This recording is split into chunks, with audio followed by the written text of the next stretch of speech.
หลายที่เปิ่นได้นำธรรมะมาเล่ามาโอมาจานี่เฮาถือว่าเป็นผู้ที่ได้ฟังนักถ้าภาษาสมัยพุทธกาลที่เพิ่นว่าพหูสูตรพหูสูตรนี่ก็คือฮู้หลายเรื่องเรื่องนั่นก็ฮู้เรื่องนี้ก็ฮู้แล้วสามารถที่จะนำมาขยายนำมาเผยแผ่เอามาบอกต่อๆกันเนี่ยเป็นพหูสูตรถือว่าเป็นชาวพุทธเป็นอุบาสกอุบาสิกาที่ดีที่เขาจะได้ช่วยกันเผยแผ่ธรรมะคำสอนของพระสัมมาสัมพุทธเจ้าหลายรูปหลายตนหลายองค์ก็ได้มาอูมาจ๋าว่าการเผยแผ่พระพุทธศาสนาเนี่ยมันมีหลายวิธีหลายช่องทางหลายวิธีการบางทีการเผยแผ่นี่ก็อาจจะจำเป็นต้องมาเทศก็ได้วิธีอื่นก็มีการจะไปช่วยเหลือสงเคราะห์อนุเคราะห์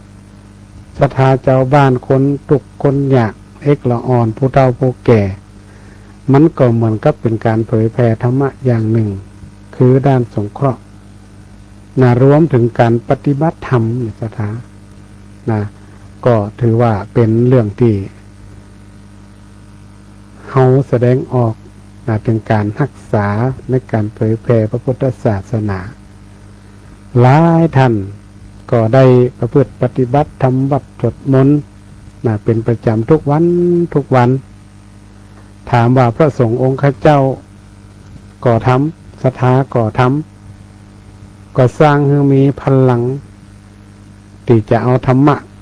ของพระสัมมาสัมพุทธเจ้าเนี่ยให้ได้มีการขยายให้การแผ่ให้มันกว้างขวางไกลมากขึ้นแต่ถ้าเขาฮู้บ่ได้เฮาบ่ได้เอามาประพฤติปฏิบัติเอามาเผยแผ่มาบอกไผเขาก็บ่ฮู้นี่ศรัทธาคนก็บ่ฮู้ให้มะเพราะฉะนั้นนี่การเผยแผ่พุทธศาสนาเนี่ยหลักธรรมคำสอนก็มีความสำคัญธรรมะนี่บ่ได้ว่าเฉพาะทุกเจ้าพระเนรอย่างเดียวเทศธรรมก็ดีหรือการบรรยายการเอามามาเล่าให้ฟังเนี่ยนอกจากนั้นก็มีศรัทธาญาติโยมบาสกบาสิกาก็ต้องช่วยกันเฮาก็กันในสิ่งที่เป็นธรรมะเป็นสิ่งที่ดีเป็นสิ่งที่เนี่ยแล้วเกิดความสบายใจเป็นสิ่งที่สามารถนำไปประพฤติปฏิบัติมันเป็นพิษมันเป็นภัยเนี่ยอันนี้เป็นเฮาว่าธรรมะธรรมะมันเหมือนกับน้ำเย็นเหมือนกับเฮาเกิดความร้อนอยู่ไหนมันร้อนขึ้นมาเนี่ยเอาธรรมะไปฉโลมจิตไปลมใจเหมือนกับเฮาน้ำเย็นไปลูบลูบหน้าอกลูบหลังลูบหน้าให้เกิดความเย็นสบายอกสบายใจอันนี้ศรัทธาธรรมะนี่มันก็เป็นของเย็นบางคนนี่โอ้ร้อนใจร้อนอากาศร้อนใจร้อนทำให้เกิดปัญหาวุ่นวายเพราะปัญหามันเกิดขึ้นเพราะอย่างก็เพราะว่าคนเฮามันร้อนกิเลสมันก็เลยไปเผาผลาญพอเผาผลาญปุ๊บก็เกิดความร้อนขึ้นมาเป็นเรื่องเป็นราวหลายสิ่งหลายอย่างที่มันเกิดขึ้นในสังคมไทยเฮาก็ดีสังคมโลกก็ดีเขาก็เข้าใจกันว่าทั่วโลกเขานี่ไม่ได้นับถือศาสนาเดียวแต่หลักคำสอนของแต่ละศาสนาก็สอนให้เขาได้ประพฤติตัวเองให้ตั้งมั่นในหลักคำสอนของแต่ละศาสนาพระพุทธศาสนาของเขานี่ยิ่งแล้วศรัทธาเป็นหลักคำสอนที่มีเหตุมีผลบ่ใช่ว่าจะไปเอาไปจะได้ก็ได้มีเหตุมีผลมีหลักการมีวิธีการหลายอย่างหลายอย่างที่เขาสามารถที่จะเอามาประยุกต์มาปรับใช้กับตัวเขาได้ธรรมะก็มีนัก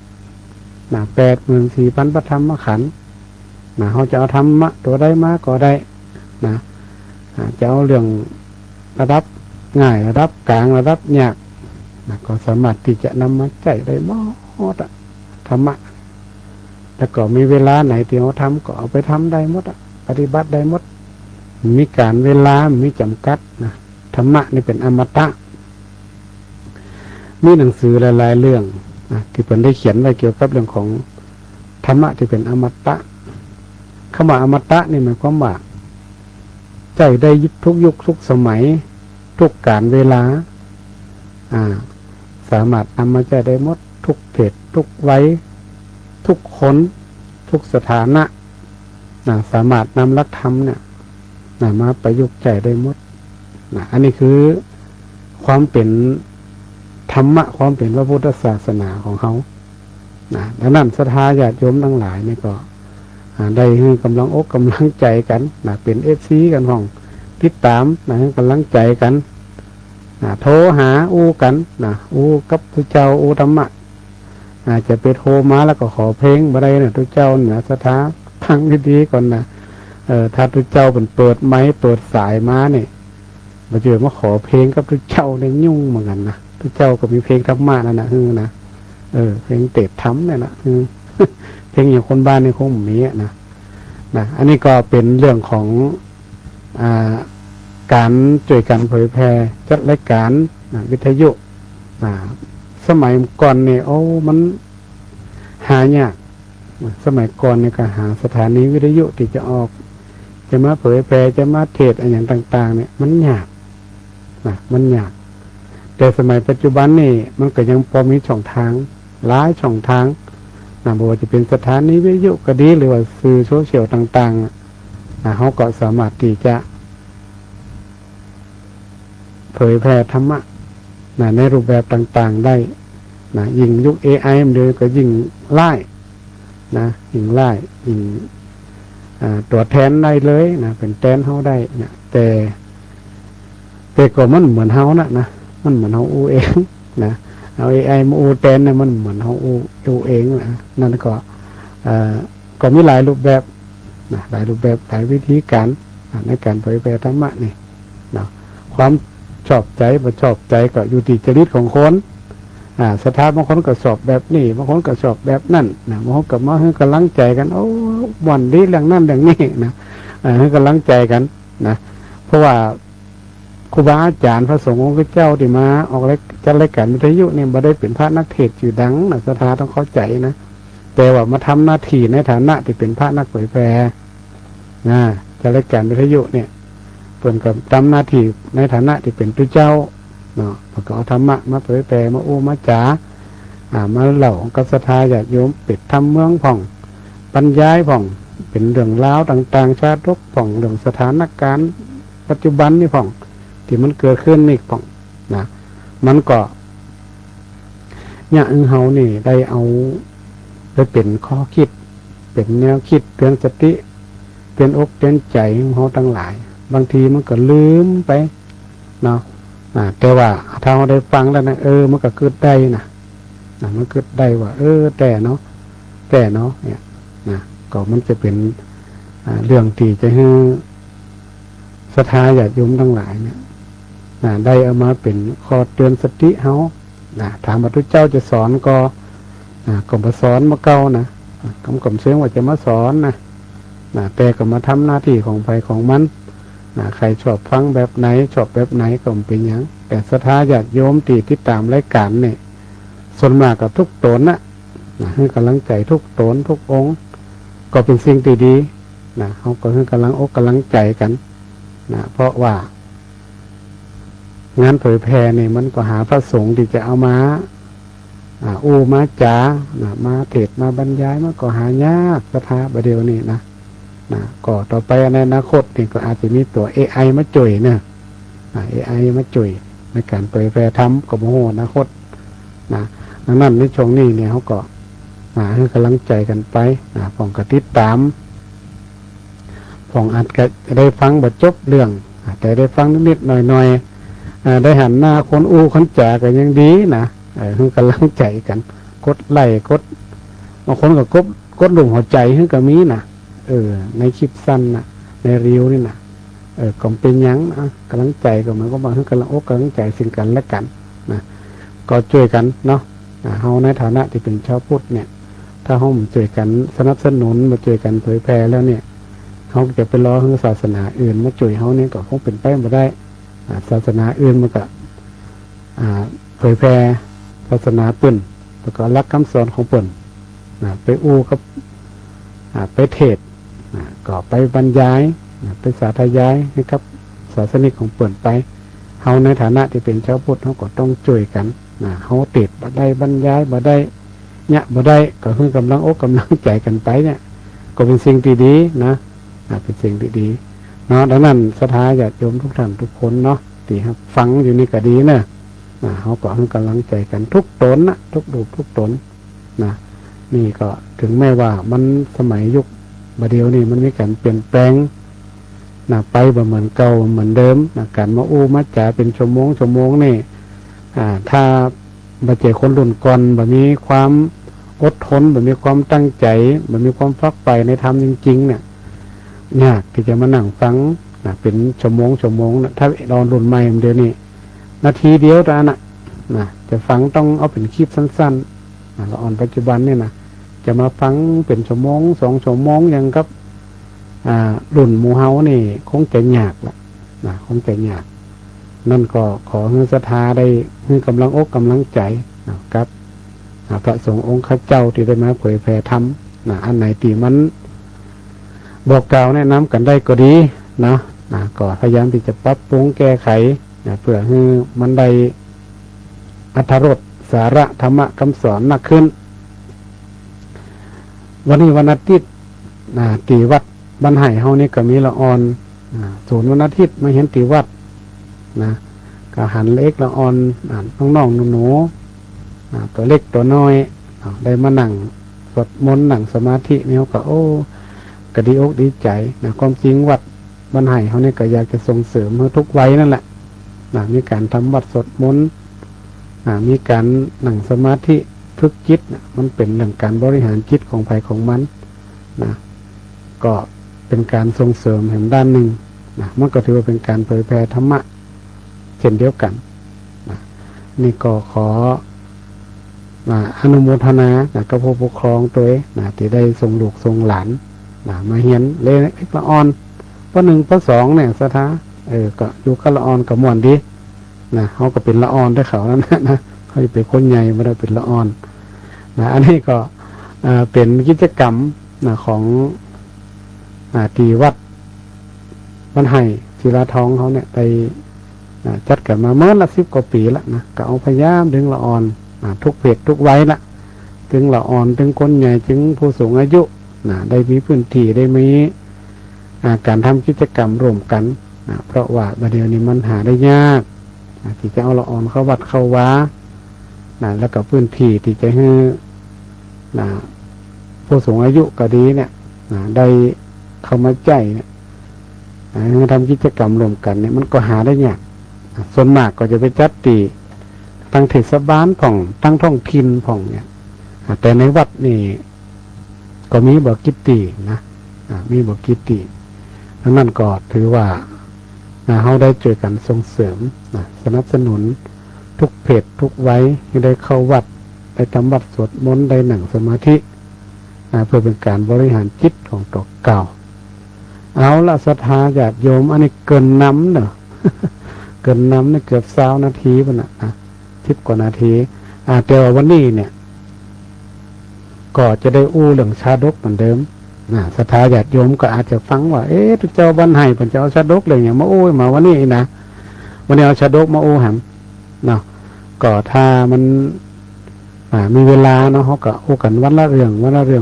ก็คือมาเข้ากับเหตุการณ์สถานการณ์ตัวแต่ก็บ่ได้ไปกระทบกระทั่งเพื่อเสียดสีใครเนาะแต่ว่ามันมีเหตุการณ์เกิดขึ้นเนี่ยก็จะเอาเรื่องนั่นได้มาอู้มาจ่าเป็นการ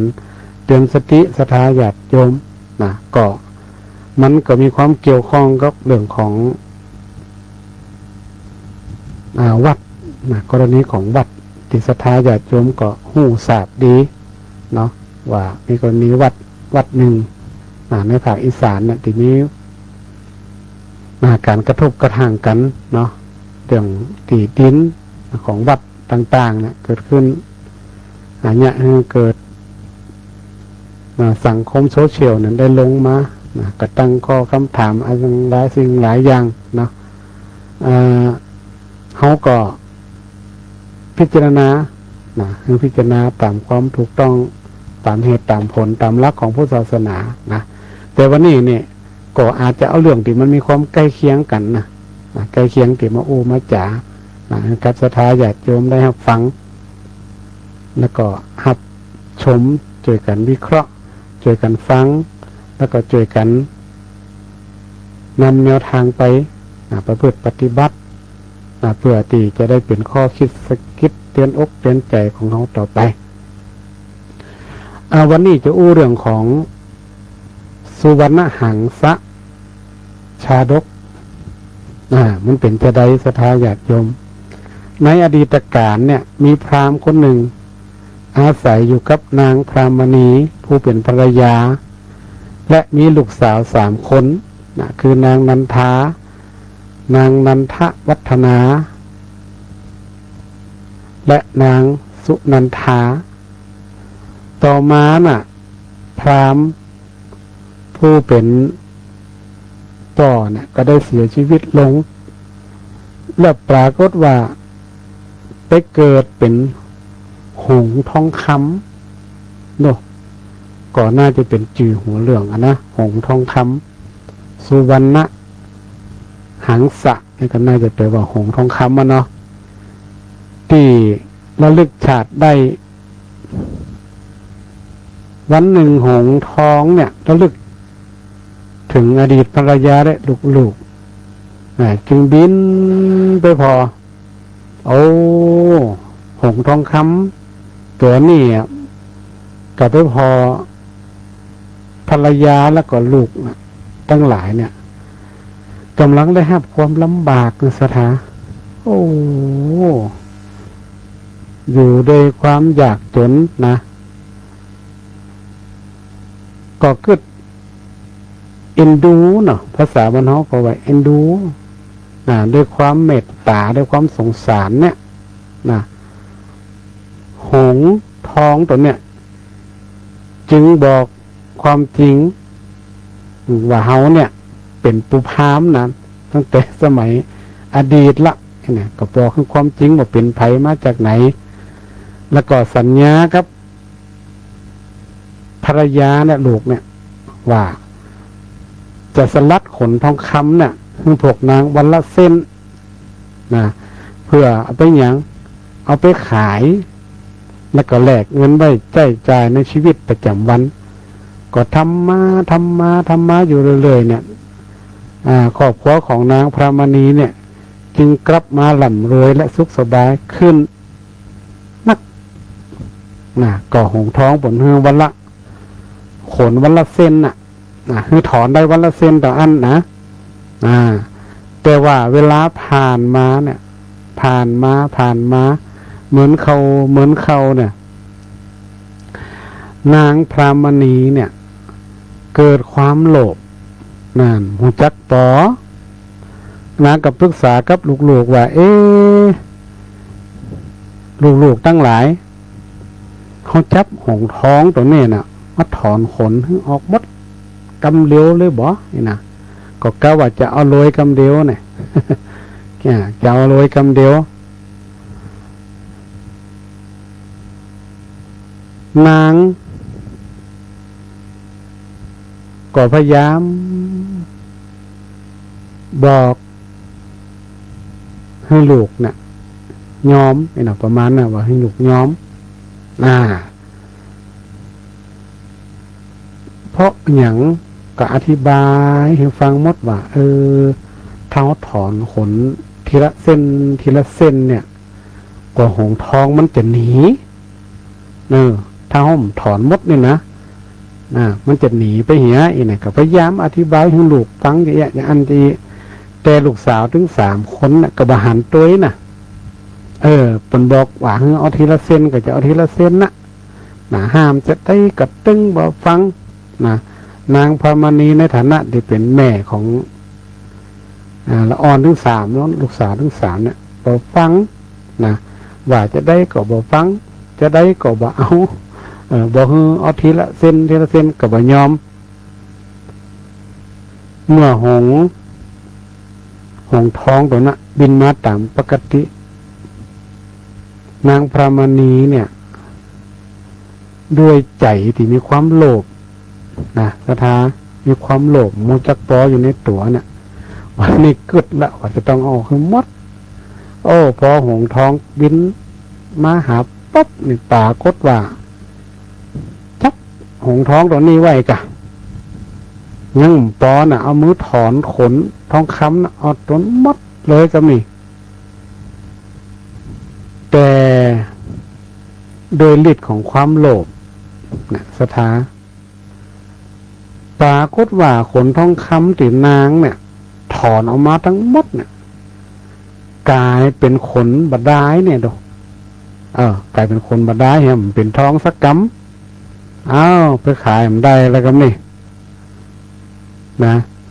มีกามมีศีลสักอันละขนกันเนี่ย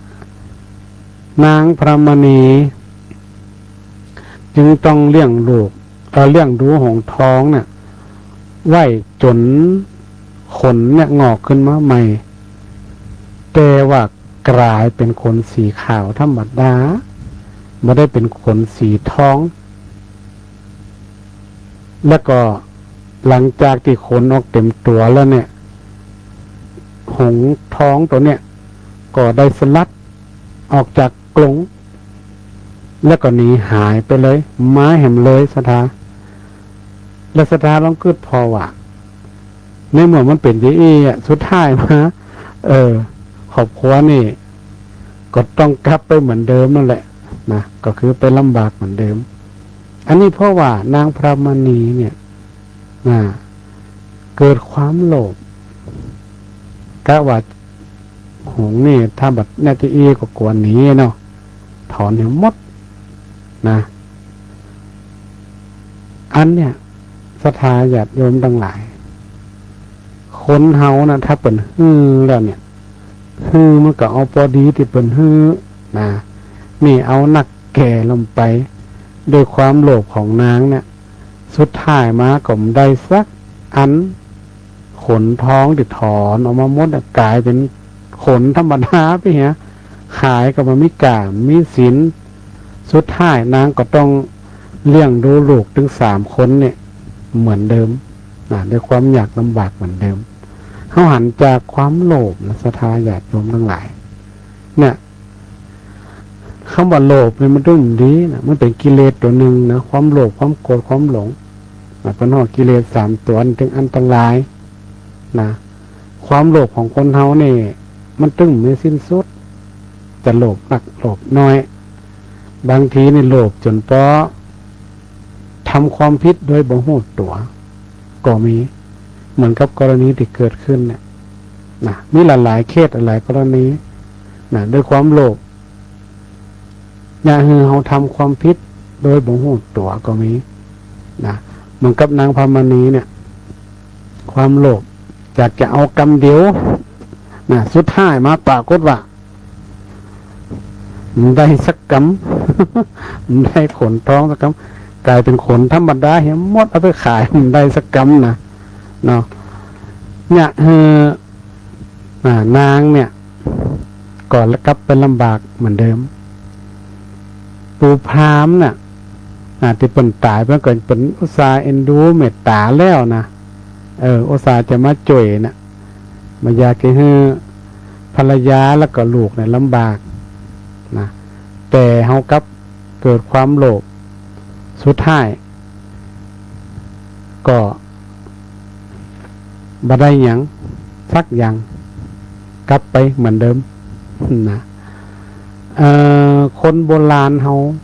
เปิ่นกล่าวคำหนึ่งในสถาเขาถึงจำได้ดีว่าใครก็จังเปิ่นว่าโลภมากลาภหายความโลภเนี่ยมันหัวจักปอยิ่งโลภยิ่งหายนะเปิ่นว่า โลภมากลาภหายกับนกก็ยิ่งเขาโลภนักต่อได้เนี่ยมันก็จะหายไปติ๊กๆบาเจียวมันยิ่งได้นะมันยิ่งหายไปดังนั้นถ้าเขามาจับประเด็นเรื่องของธรรมะเขาเรื่องนี้มาจับประเด็นของธรรมะก็มีหลายข้อที่จะนำเป็นแนวทางให้เขาได้ไปใช้ในชีวิตประจำวันได้อันที่หนึ่งคือความสันโดษในที่นี้ก็หมายความว่ารู้จักพออกพอใจยินดีในสิ่งที่มันมีต่อใดก็ต้องอันอย่าไปปล่อยให้ความโลภความอยากกิเลสตัณหาเข้ามาครอบงำแล้วก็มาควบคุมชีวิตเขาเกินไปเนี่ยคือเขาเกิดไหยันเหมือนกับนางพรามณีการบริหารการเงินนี่มีความสำคัญศรัทธาญาติโยมการใช้จ่ายของคนเราทุกวันนี่มันเท่ากันรายได้ก็เหมือนกันรายจ่ายก็เหมือนกันเพราะฉะนั้นเนี่ยเขาจะต้องพอใจในรายได้ของเขาเนี่ยว่าเขาได้ต่อใดถ้ามันเพียงพอเขาก็พอแล้วก็วางแผนในการใช้จ่ายตามกำลังพยายามจะไปสร้างหนี้เกินตัวคำว่าเกินตัวเนี่ยมันก็บอกมีกำลังทรงนะโอ้ง่ายๆซึ่งเป็นสิ่งที่ยะเฮานี่เกิดความตุกความพอเพียง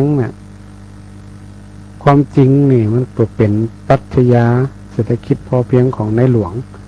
พระองค์รัชกาลที่9พระองค์ก็เอาเรื่องของความสันโดษนั่นแหละไปปรับไปเป็นแนวทางในการดำเนินชีวิตเรื่องของพอเพียงเขาได้ยินติดหูคนไทยเนี่ยพอเพียงปรัชญาเศรษฐกิจพอเพียงนี่เขาได้ยินติดหูตลอดเขาบอกพอเพียงเนี่ยมันจะว่าเอามาจ่ายหมายความว่าพอใจในสิ่งที่เขามีเขาต้องพอใจมีแต่ก็บริหารใจไปต่ออันพอให้มันใจเกินตัวเกินไปให้มันอยู่ในพอดีขอบเขตที่เหมาะที่ควรแม้แต่การทำงานเขาก็ต้องทำหน้าที่ของตัวเขาตามบทบาทของเขาดีที่สุดมาทำเผื่อนั่นเผื่อนี่เผื่อผลประโยชน์จะอันจะอีแล้วก็มันอยู่ต่อตัวกับการดำเนินชีวิตของเขาบ่หนักไปบ่น้อยไปถ้ามันน้อยไปก็บ่ดีมันติดลบแต่ถ้าหนักลงไปความโลภมันก็จะเกิดขึ้นชีวิตติดลบก็จบแน่นอนเพราะนั้นเนี่ยการบริหารในการใช้ชีวิตของเขาเนี่ยมีความจำเป็นอันที่สองตะกี้เนี่ยมันเกิดจากความโลภนางพรามณีนี่เกิดความโลภธรรมะที่จะเอาไปแก้ได้ก็คือความบ่โลภคือกอโลภะคือความไม่โลภเป็นการควบคุมความอยากของเขาอยากได้นั่นอยากได้นี่เปิ่นหันมีนี่ก็เอาอันนั่นก็เอาแต่เขาพอตัวเก่าว่ารายได้เขาเนี่ยมันขนาดไหนนำไปสู่การสูญเสียนำไปสู่การที่เขาจะควบคุมการดำเนินชีวิตของเขาบ่ได้สุดท้ายก็เป็นหนี้เป็นสินขึ้นมาเนี่ยก็จะลำบากหนี้สินนี่อย่าไปให้มันเกินตัวนักถ้าเขาบ่โลภเนี่ยโอ้เพราะใจมาเป็นฮือดีกับเพราะใจอันนี้เป็นฮือตัวใดกับบ่เพราะจะเอาอย่างเดียวอันนี้ก็เกิดกิเลสขึ้นมาการที่เขาแต่เนี่ยมันบรมบโลภมากเนี่ยเขาก็ต้องระมัดระวังอันไหนที่มันบ่จำเป็นเขาก็ตัดออกไป อันไหนที่มันเสี่ยงที่เนี่ยคือเขาสูญเสียเงินสูญเสียท้องเนี่ยก็ตัดออกไปผ่องนะการใจชีวิตเขาเนี่ยก็เอาแบบเรียบง่ายนะอยู่แบบพอเพียงนะมันก็จะได้อยู่แบบมีความสุขเอาวันนี้วันที่16นะวันหวยออกนะอันนี้เขาก็คือมันพอดีนะสถาซื้อหวยซื้อแซ่ซื้อเล่นการพนันทุกสิ่งทุกอย่างนะก็คือมันพอดีนะอย่าไปให้มันเกินนะเขาต้องควบคุมตัวเองได้อาตมาเองก็ถามเล่นนะบางคนก็ถามเล่นๆเป็นว่าโยมต่อได้นะอันนี้ต่อได้นั่นต่อได้นะเขาลองนึกดีๆแล้วนะมันได้ก็มันเสียอย่างเงี้ยนะ เฉลี่ยแล้วก็เสียหนักกว่าได้นะเพราะฉะนั้นเขาต้องตัดสินใจนะต้องตัดสินใจในการที่วางแผนชีวิตนะอันไหนที่มันจำเป็นอันที่มันไม่จำเป็นเขาก็ต้องดูความเหมาะสมนะที่เจ้าได้กับมาห้ามมันจะของเขามันได้ห้ามแต่ว่ามันอยู่ที่ความเหมาะสมดุลยพินิจของครอบครัวของเราว่าเราจะบริหารอย่างไรอันไหนที่มันเหมาะสมอันไหนที่มันเหมาะสมเขาก็พอเอาจำเป็นก็ไม่จำเป็นก็ต้องพอเอาถ้าทำธุรกิจทำหน้าที่การงานต่างๆในสถามันก็จะต้องมีความสื่อสัตย์สุจริตบ่เอาเปรียบคนอื่นบ่เอาเปรียบผู้บริโภคหรือว่าหวังผลกำไรระยะสั้นอันนี้ก็ต้องระมัดระวังเดี๋ยวนี้มิจฉาชีพนี่เยอะประเภทนี้นะหวังผลระยะสั้นเนี่ยมิจฉาชีพเดินเป็นหลายนักแม้แต่วัดวาอารามพระสงฆ์เจ้าก็โดนเหมือนกันมิจฉาชีพประเดี๋ยวนี้มันก็จะใช้วิธีเนี้ยการลงทุนระยะสั้นเขาก็บ่ฮู้ความอยากของคนเฮามันมีอยู่ละแต่เขาก็ต้องระมัดระวังต้องมีสติต้องตันกับสิ่งที่มันเกิดขึ้นในปัจจุบันนี่ตัวเขาหันสื่อหันข่าวหันโซเชียลต่างๆก็ต้องเอามาเป็นข้อคิดสะกิดใจเตือนอกเตือนใจเขาตัวจะเนี่ยอย่างจะลงทุนอย่างต่างๆเนี่ยเขาก็ต้องดูคือละเอียดถี่ถ้วนจะหันเป็นได้ผลกำไรสูงเนี่ยเขาก็คิดในใจไว้ก่อนว่ามันจะเป็นไปได้ก่อนคือมีสติคิดได้ก่อ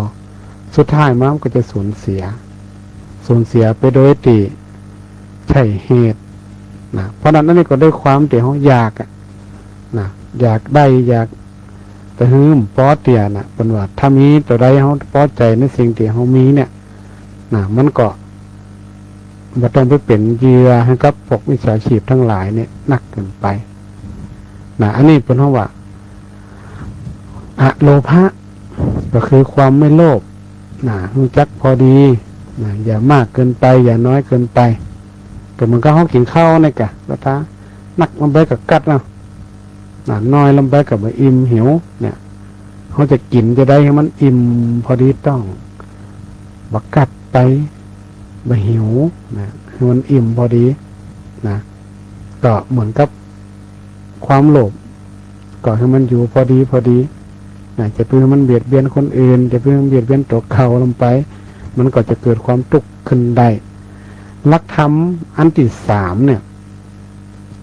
เรื่องของความกตัญญูกตเวทิตาเนี่ยมันเกิดขึ้นตอนใด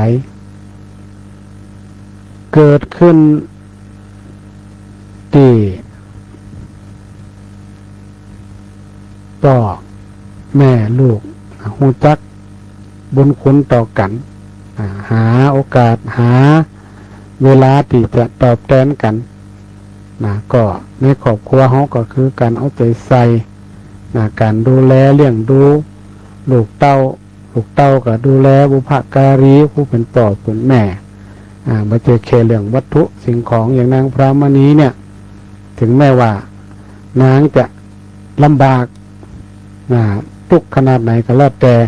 นางก็พยายามที่จะเลี้ยงลูกเต้าของตัวเองเนี่ยให้มีความสุขได้ลูกก็มีความเจือ ฟังป่อเกี่ยวฟังแม่ หลังจากปู่พราหมณ์พราหมณ์ตายไปเนี่ยลูกก็ฟังแม่โดยความเคารพเมื่อเกียรติผู้เป็นแม่ถึงอยู่กันได้ก็จนเนี่ยคือปู่พราหมณ์หรือว่าพราหมณ์เนี่ยได้ระลึกนึกถึงว่าก็อยู่ด้วยกันมาเนาะเนาะถึงเมียถึงลูกก็จะมาช่วยที่เป็นหงท้องนั่นนะที่จะมาช่วยนะก็เพราะความผูกพันกันมาตั้งแต่อดีตชาตินะอันนี้ก็เป็นการให้เกียรติให้ความฮักให้การให้เวลาการเลี้ยงดูปูเสือกันนี่มีความสำคัญที่ในครอบครัวนี่เปิดให้กันนะ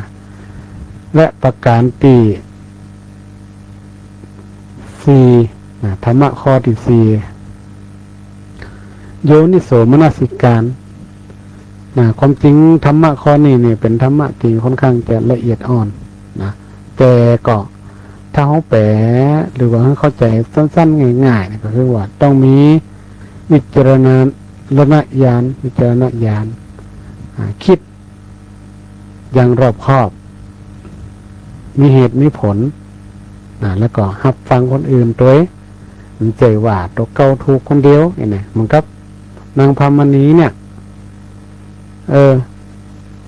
ความโลภเกิดขึ้นปั๊บเนี่ยเอาละลูกบอกก็บ่ฟังเตือนก็บ่เอาในสักอย่างนะบุกบอกจะได้ก่อได้นี่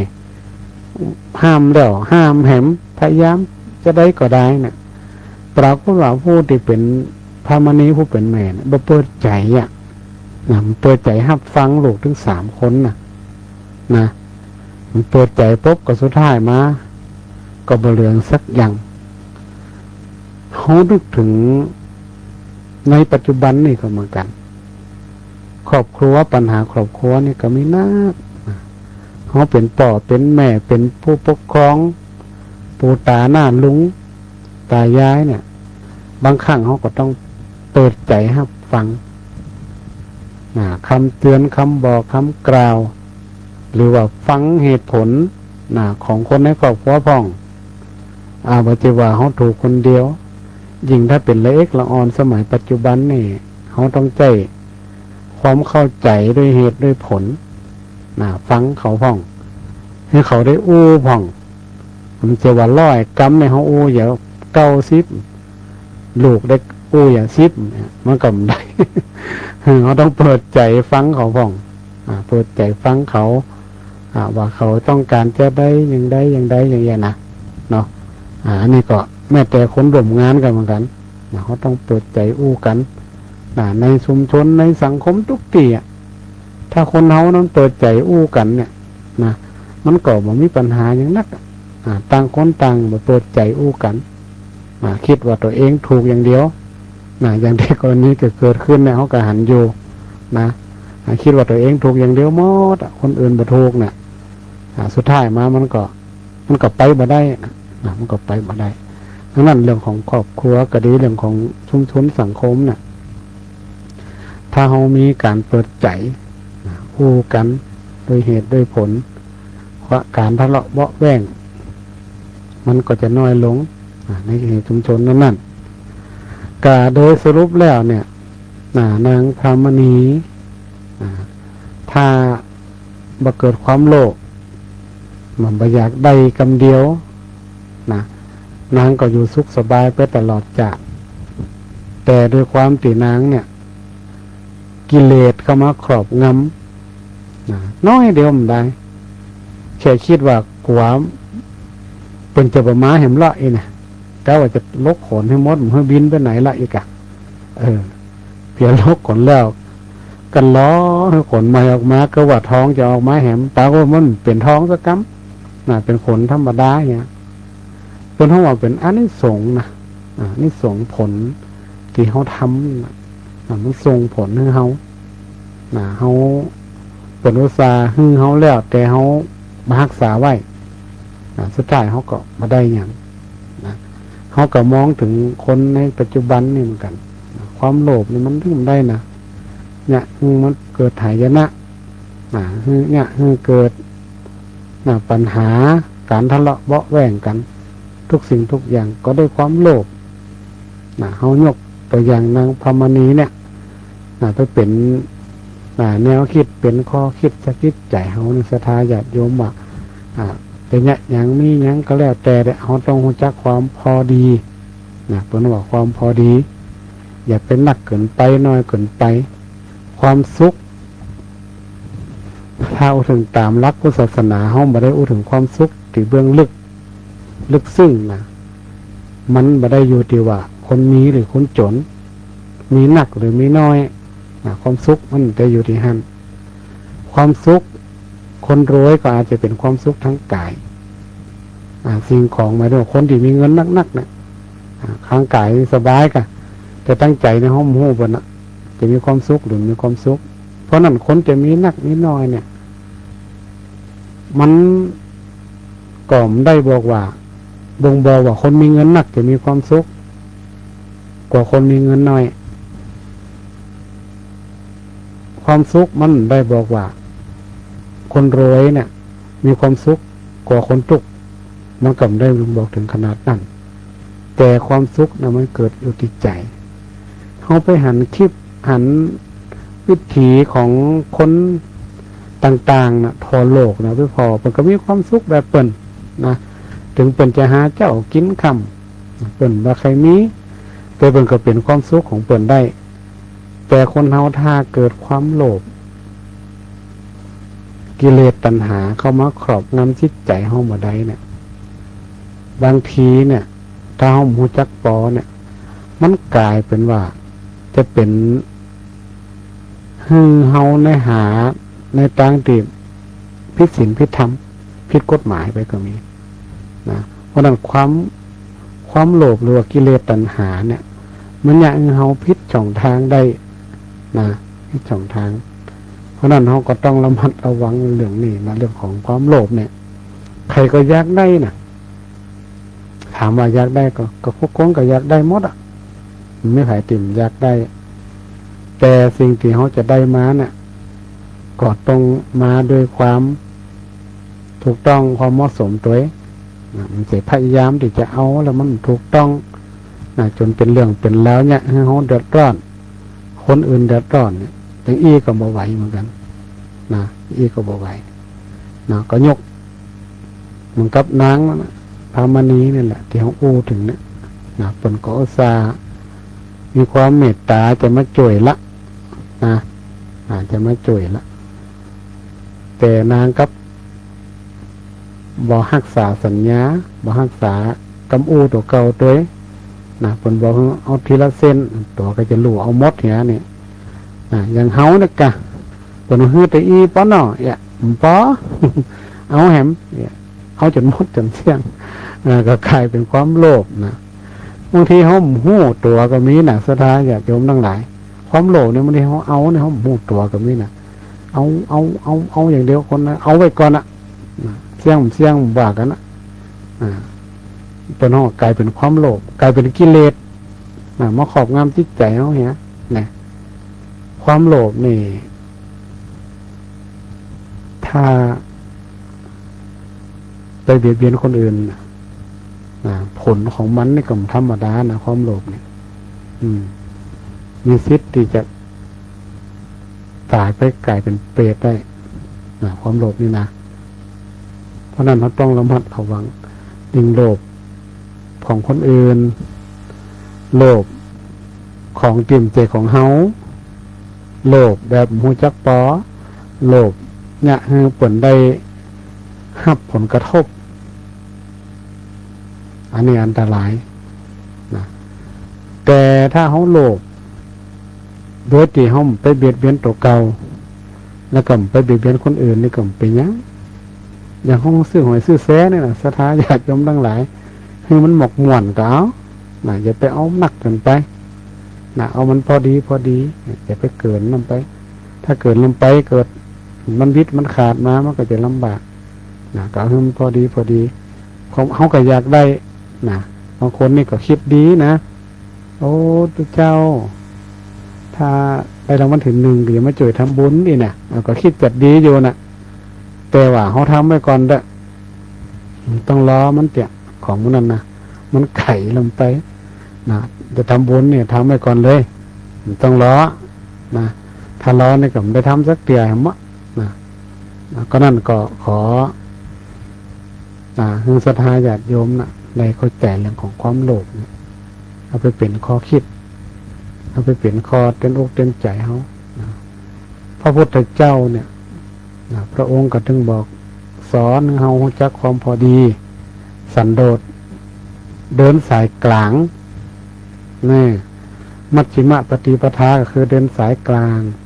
คำว่าสายกลางตัวนี้ก็คือความพอดีบ่สูงบ่ต่ำบ่มากบ่น้อยพอดีบ่เดือดร้อนตัวเก่าบ่เดือดร้อนคนอื่นมันก็ใช้ชีวิตแบบมีความสุขได้บ่ต้องรวยก็ได้บ่ต้องรวยล้นฟ้าบ่ต้องรวยขนาดไหนบ่ต้องมีเงินหนักขนาดนั้นก็ได้ขอให้มันอยู่แบบบ่อดบ่อยากมีเหลือไว้ผ่องก็พอละมีเก็บมีใจมีใจ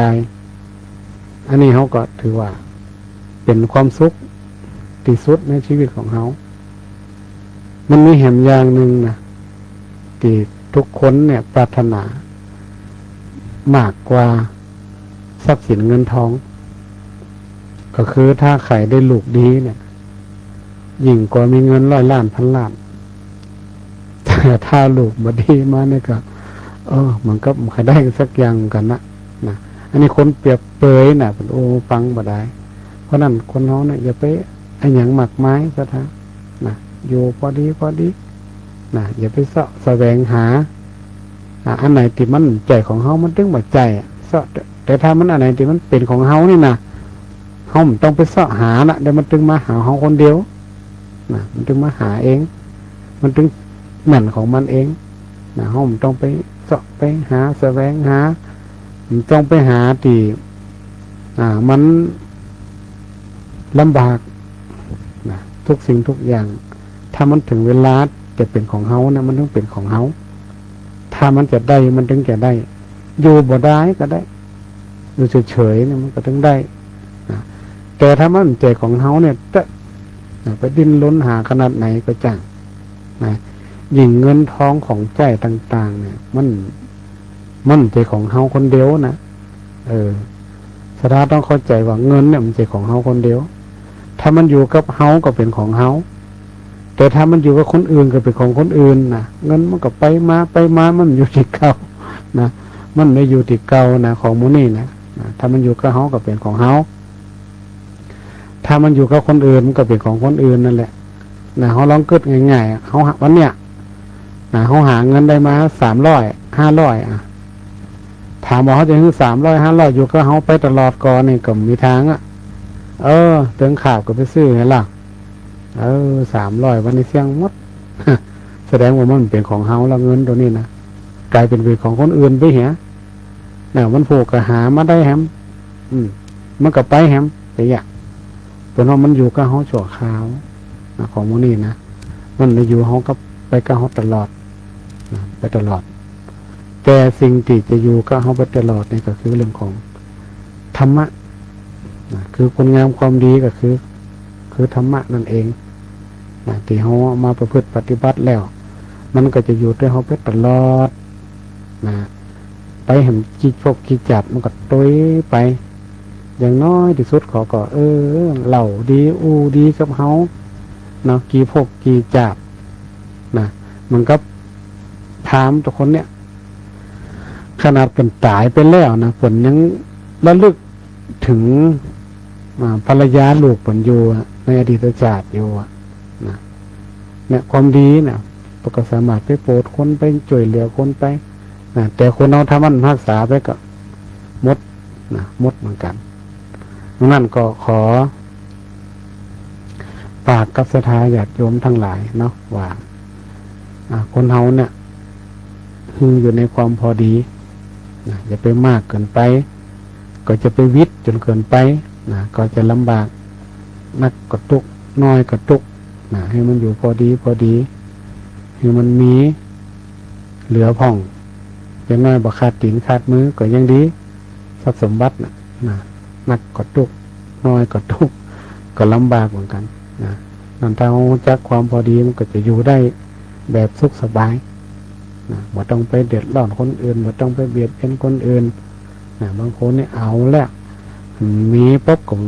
โหจะช่องทางไหนก็ไปจี้ไปปล้นไปฆ่าไปลักไปขโมยไปยิบฉวยไปนี่ของเปิ้นมาอันนั้นก็ถูกต้องล่ะนะกลายเป็นผิดศีลผิดธรรมผิดกฎหมายนะผิดจารีตประเพณีต่างๆนะอันนี้ก็คือเกิดจากความโลภนั่นเองนะถ้าหมรู้จักปออันนี้ก็เอามาเตือนคือศรัทธาญาติโยมทั้งหลายเนาะที่มันมีกรณีเหตุเกี่ยวกับวัดวาอารามที่มันเกิดขึ้นอย่างตีดินตีเดินอะไรยังโมโหนะเขาก็ต้องไปศึกษาไปดูอย่าไปคิดอยากจะแค่จะได้อย่างเดียวแต่เขาต้องไปดูหลายๆอย่างที่มันเอามาประกอบกันเพื่อที่จะให้เขาเนี่ยบ่ได้มีกิเลสตัณหา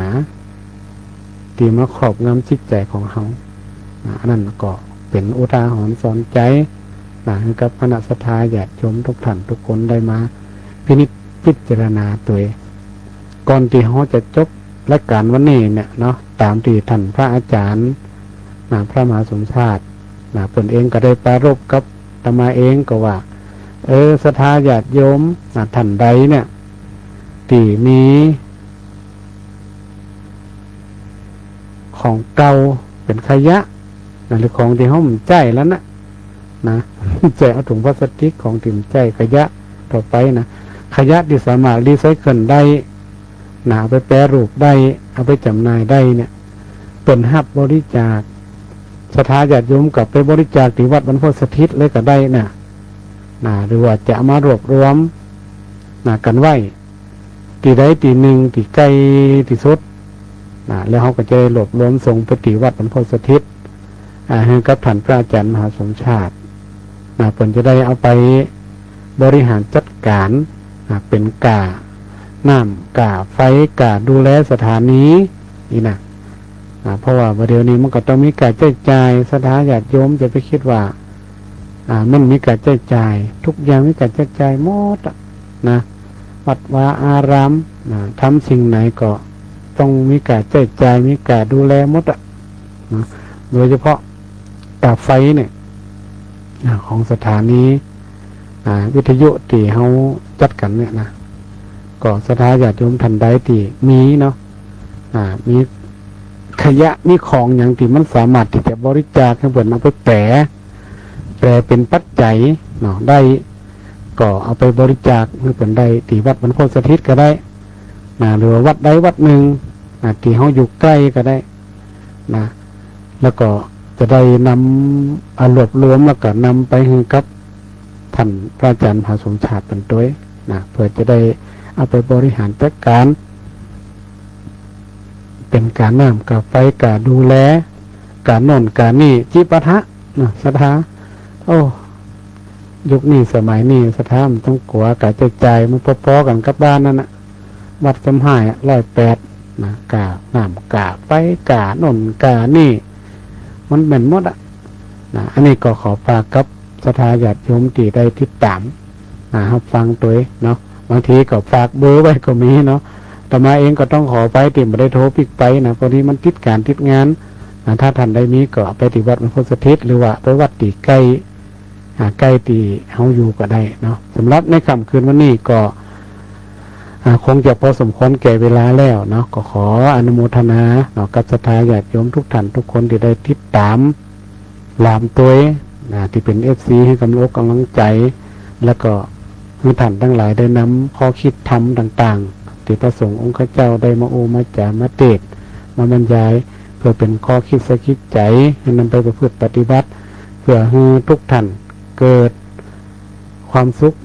กายสุขใจและขอทุกท่านมีอายุวันนะสุขะพระปฏิภาณมสารสมบัติยิ่งขึ้นไปทุกท่านทุกคนโดยเทอญ